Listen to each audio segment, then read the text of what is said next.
पहिलो डोजको म्याद सकिन लागेपछि दोस्रो चरणको जेन्जी थेरापीका लागि देउवाको नेपाल पुनरागमन। भेडा भने यही हो क्या custom. This is my message to all this people. क्या ये क्या बक रहे हो मादरचोद? हर वर्ष मान्छे डिप्रेसनमा जाला जस्तो भइसक्यो हैन। चारवटा कोठा हेरे कोठाले बोलाए जस्तो लाग्छ। डिप्रेसन यी टाइममा बसिरहेको थिएँ, यसो रमाइलो होस् माहौल होस् सोसियली होइन इङ्गेज हुन पाइयोस् भनेर आएको क्या। मेन कुरा चाहिँ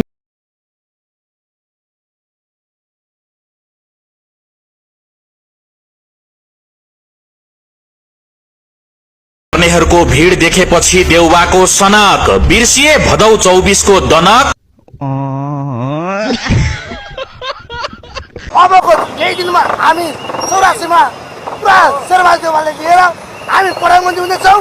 सम्झिने पानी छम्किने सम्झिने पानी छम्किने रमाइलो गर्न आउनु भयो। रमाइलो नि होइन, सिचुएसन त्यस्तै भएर यहाँ म आएको। सिचुएसन चाहिँ के भयो ठ्याक्क भनिदिनुहोस्। एकजना हुनुहुन्छ काङ्ग्रेसको सभापति, उहाँको पिए हो म, उहाँलाई प्रोटेक्ट गर्न आएको हो म।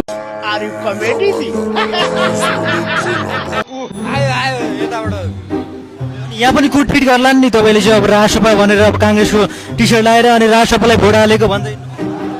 यहाँ आएको मान्छेहरू मध्ये होइन 90% राजसभालाई नै भोट हालेको छ क्या।